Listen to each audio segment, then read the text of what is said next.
Do you have your S to G? It's time to get it together. We're talking about getting organized on this episode of College on Fleek.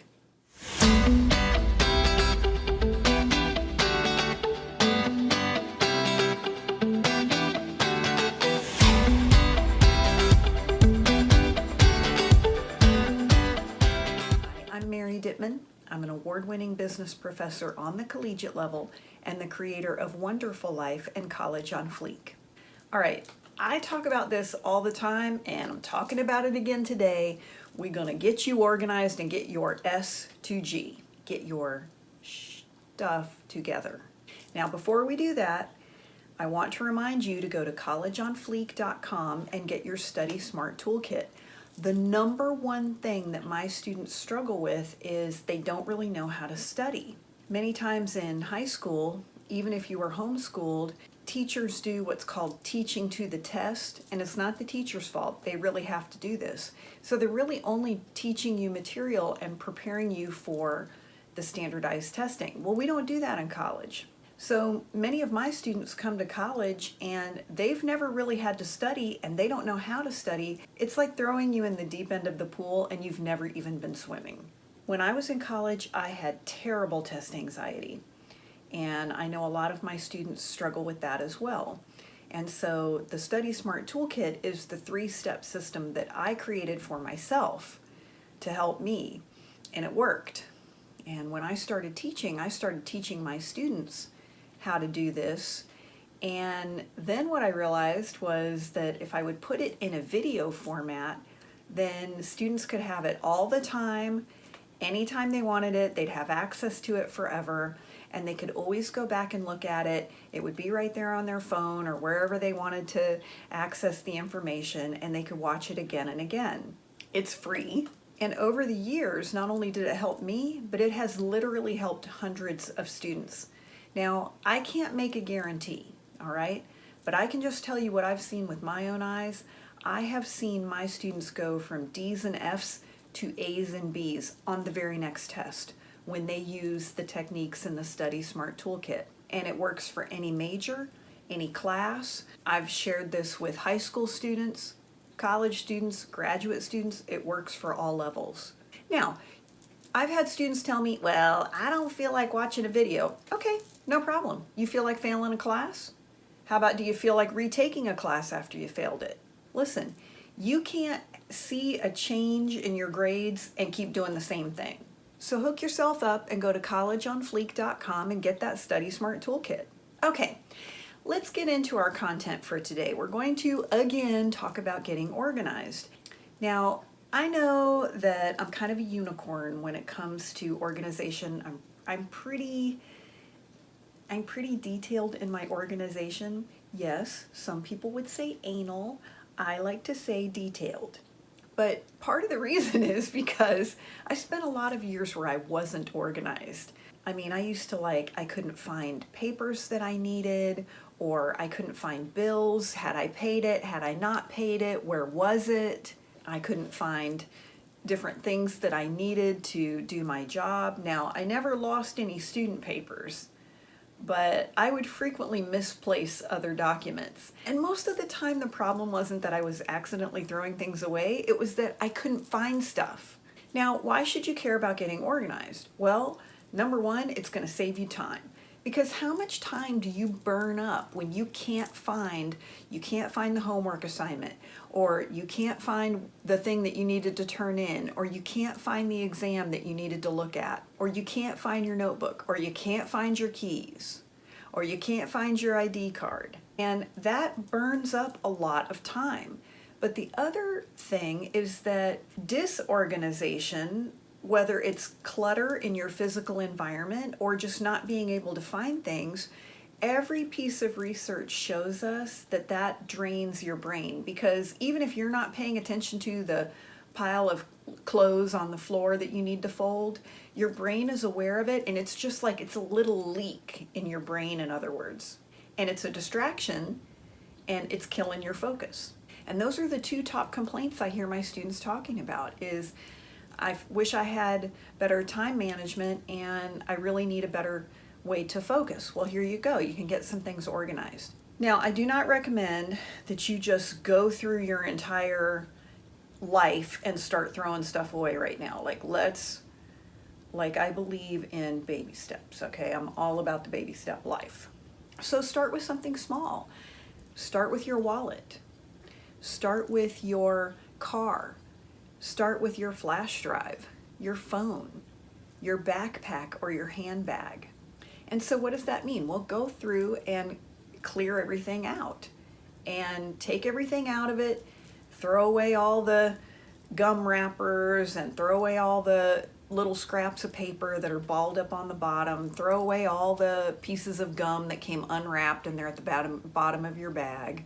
Toss anything that really you don't need anymore. And if it is something that you need to keep, just hang on to it. We can deal with that later. On my phone, I have different folders for everything. Because you can get to the point with apps where you have like 6 home screens. And then you can't find anything. So what I did was I went through and I created little folders. So I have like a social folder for all my social media. I have a video communication folder, and that's where I have FaceTime and Zoom and Ring Central and some of the other apps that I use for like video conferencing. Then I have a photo and video production file, and that's where I have my apps like WordSwag and Canva and Fonto. I have a productivity folder, and that's where I have Keynote and Pages and Numbers. So whatever makes sense to you. But now I only have 2 screens on my iPhone. And so there's the home screen, 1 screen over, everything is on 2 screens. And you might want to do the same with your flash drive. Create folders.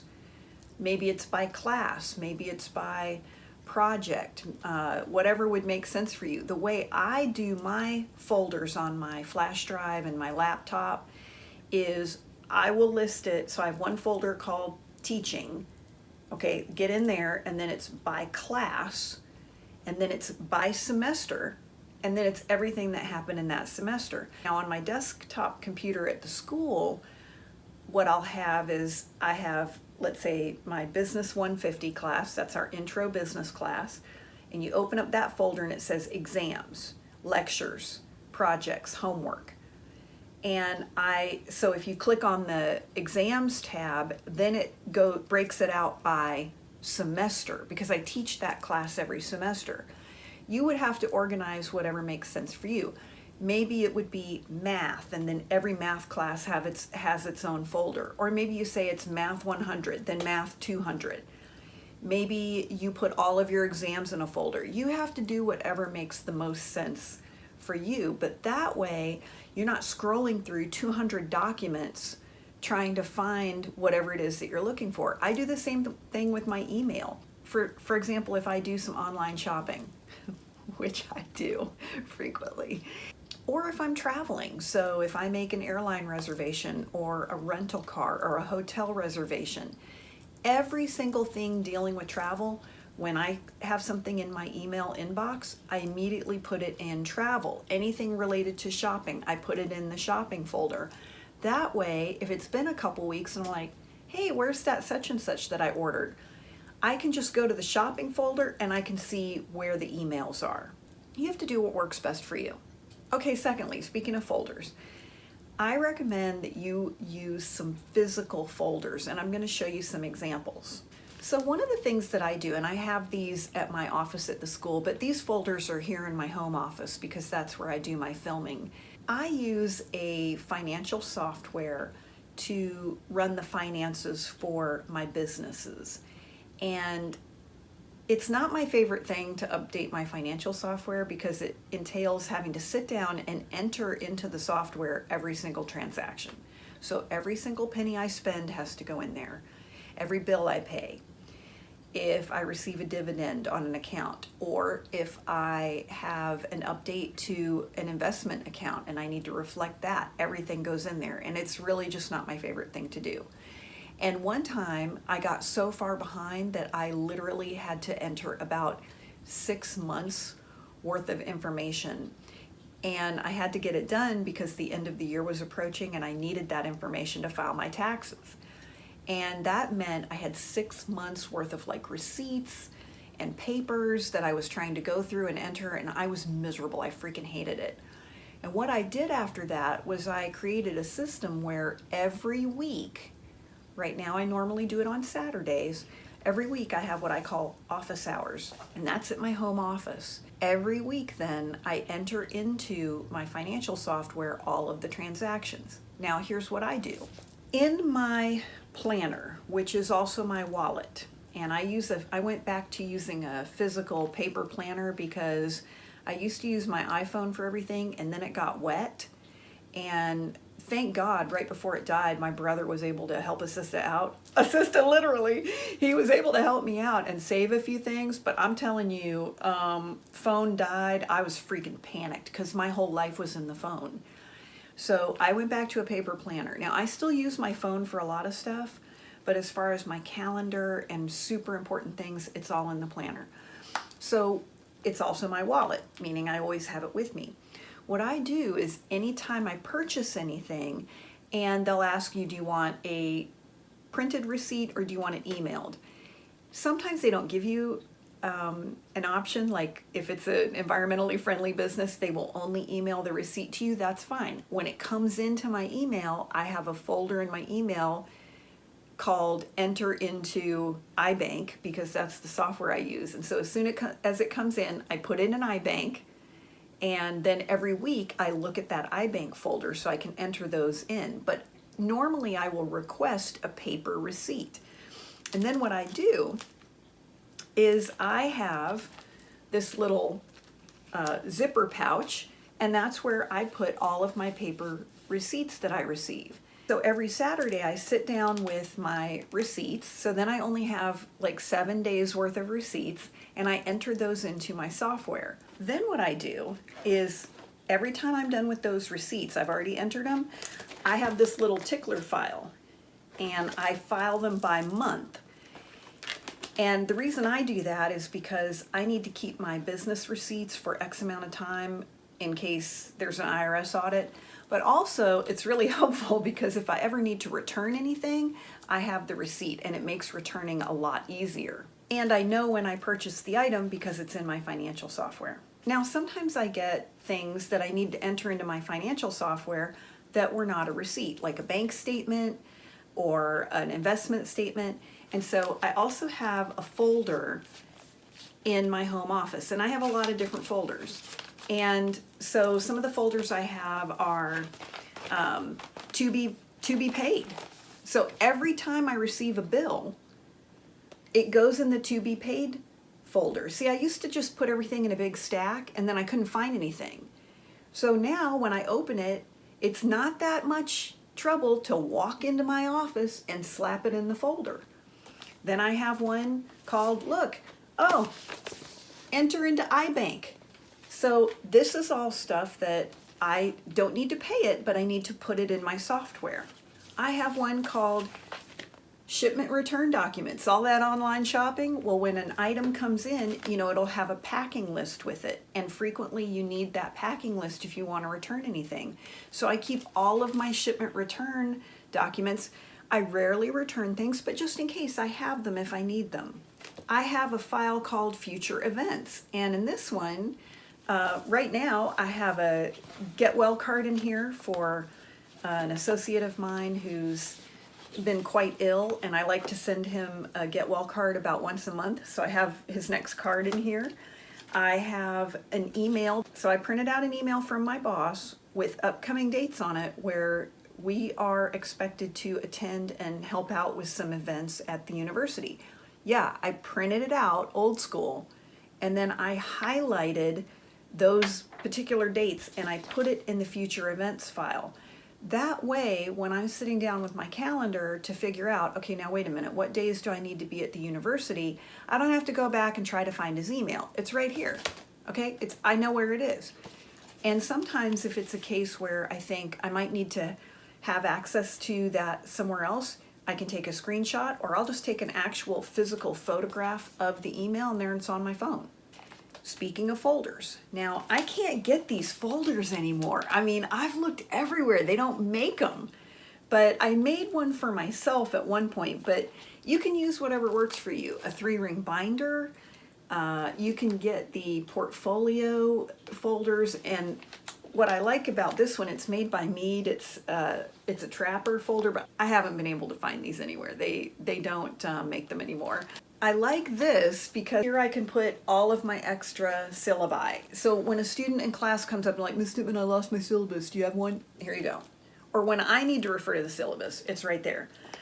I have one folder for my class roll, so it's always there where I need it. Or if I've submitted a drop form on a student, I get a copy of that, I put it right there in the class roll. So now I have a folder called To Be Graded, To Be Returned.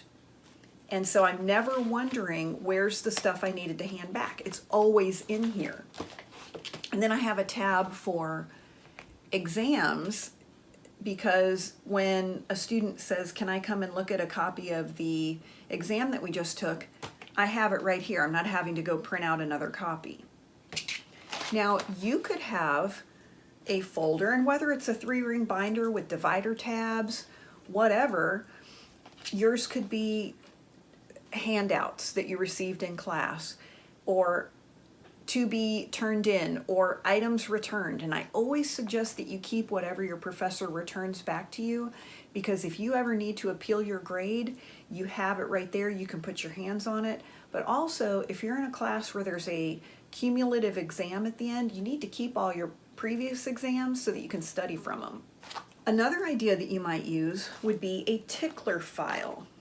And a tickler file, now this is one that I have that's set up. This is just a 12 tab tickler, but you can get them with 31 tabs, one for each day. And so it may make more sense for you if you wanted to organize your tickler file. I'd suggest maybe the 1 through 31, and that means for the current month, what's coming up. So anything in the number 1 is due on the 1st. Anything in the number 2 is due on the 2nd. Now mine is a 12-month because this is where I'll keep things that are coming up by month for me, but this may not be a good application for you. But a tickler file might be something that would make sense to you. Ultimately, you have to do whatever works for you to organize. It may be organizing things by class. It may be organizing things by day. It may be organizing things by task. Whatever works for you. But I'm telling you, you got to start getting your stuff organized, because if not, you're losing time and you're losing focus. Now, College on Fleek is a dialogue, not a monologue, and we want to hear from you. Here's what I want to know. What are you going to get organized? Put that in the comments. And let us know, what are you struggling with in college? What could you use help with? Because we always want to make sure that we're creating content that is valuable to you. You can always connect with us at collegeonfleek.com. We have a lot of great resources there. We have past episodes of this show, access to our podcast, lots of cute gear for you. And thanks for watching, and we'll see you next time right here on College on Fleek.